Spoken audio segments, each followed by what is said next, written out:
Blackstone presents The Blue Dolphin, a World War II novel by Kathryn Gauci.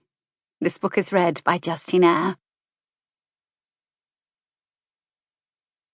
Chapter 1. June 1944.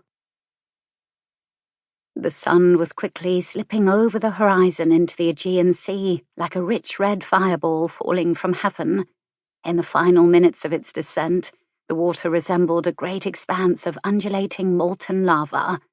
Within minutes it was gone, pulled into the underworld by the sea gods, leaving behind an inky blue vastness, over which now hung a beautiful silver moon.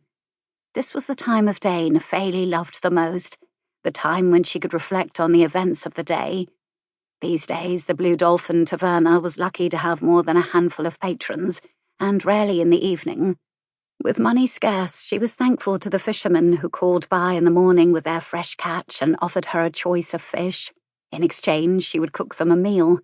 Nefeli was an excellent cook, and every dish was a feast, particularly her kakavia, fisherman's soup, which she simmered in her special three-legged tripod cooking pot. With a war on, fish and simple dishes made from dried peas, beans, and chickpeas were often the only things on the menu. Sometimes there would be vegetable dishes, especially if they came from her garden, or she managed to exchange the fish for a few vegetables from the villagers in Eyre, some 3 kilometers away on the other side of the island. Occasionally there would even be lamb, but only on festive occasions. It was the kakavia, made with the smallest fish that the fishermen favoured the most. Seasoned with olive oil, onions, and saffron, it was hard to beat. Tonight had been a special occasion, and she made twice the amount, even adding a few clams and prawns to it. Her guests complimented her cooking by mopping their dishes clean with their bread. When the evening drew to a close, she bid goodbye to her guests on the terrace and returned inside to clean up. It was getting late, and she needed to get back home to her young daughter. From the taverna window, she could see the villagers' lanterns, flickering like fireflies as they wound their way along the stony track, up the mountainside towards Eyre.